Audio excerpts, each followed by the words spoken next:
fair sense of how many people in the room, and it was a big majority. If I was to ask you how many people in this room thought that Scotland having a referendum on independence was an area of international concern, how many people would agree? Not quite so many.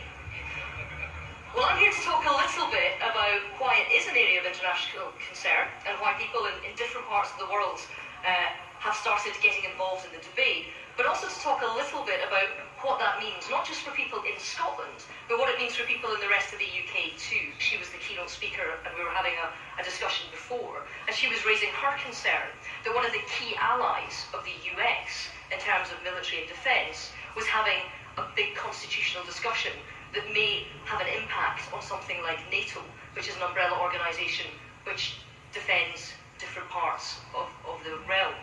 We've also seen in a European context, Scotland's place in the UK matters because the UK matters around the world. It punches above its weight. And if we ask ourselves why, we have to have a little bit of a history lesson. It was when Scotland and England stopped fighting each other.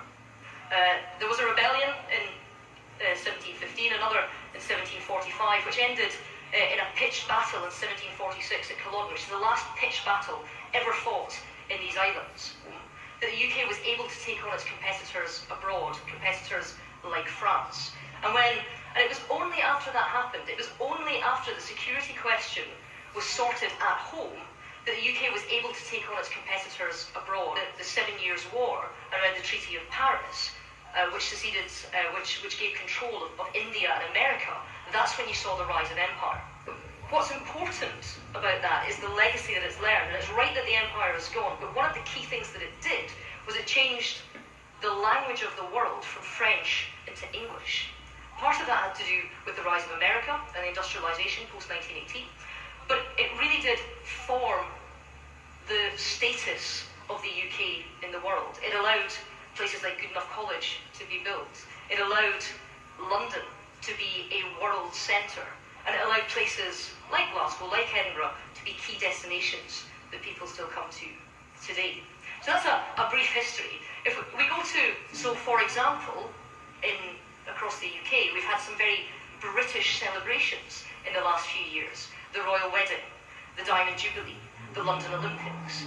And people in Scotland were very relaxed about being as supportive as that as people elsewhere in the UK. And I've never seen so many Union flags flying in Scotland in my lifetime as there has been over the last 2-3 years. We share a foreign embassy network, that we share international development goals. And people in Scotland are rightly proud that we're contributing to the Millennium Goals. People are rightly proud that our sons and daughters are wearing uniforms and serving in parts of the world and putting their lives in danger to help other people. So, in terms of how to the world, you get different answers to this. But if I was to ask you if the situation between Israel and Palestine was an area of international concern, how many of you would think that that would count under that heading? How many people? Global warming and climate change, how many people would think that that was an area of international concern? Okay.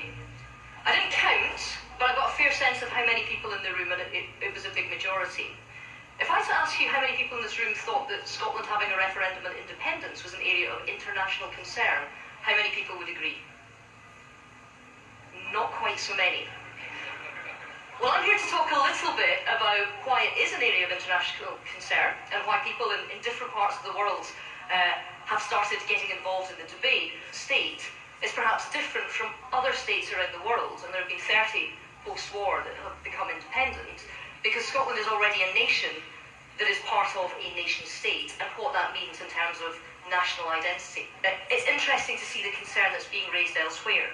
The debate is very fierce in Scotland. It exists in some areas of the UK as well. There's at an event with Madeleine Albright, the first female Secretary of State of the US.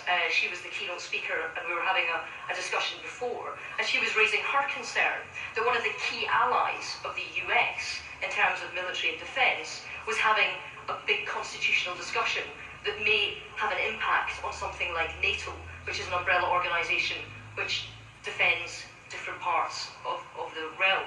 It matters because the UK matters around the world. It punches above its weight. And if we ask ourselves why, we have to have a little bit of a history lesson. The Czech foreign minister, the Irish Europe minister, all getting involved in what Scotland's place would be if it seceded from the UK to be part of the UK, as soon to be part of Europe.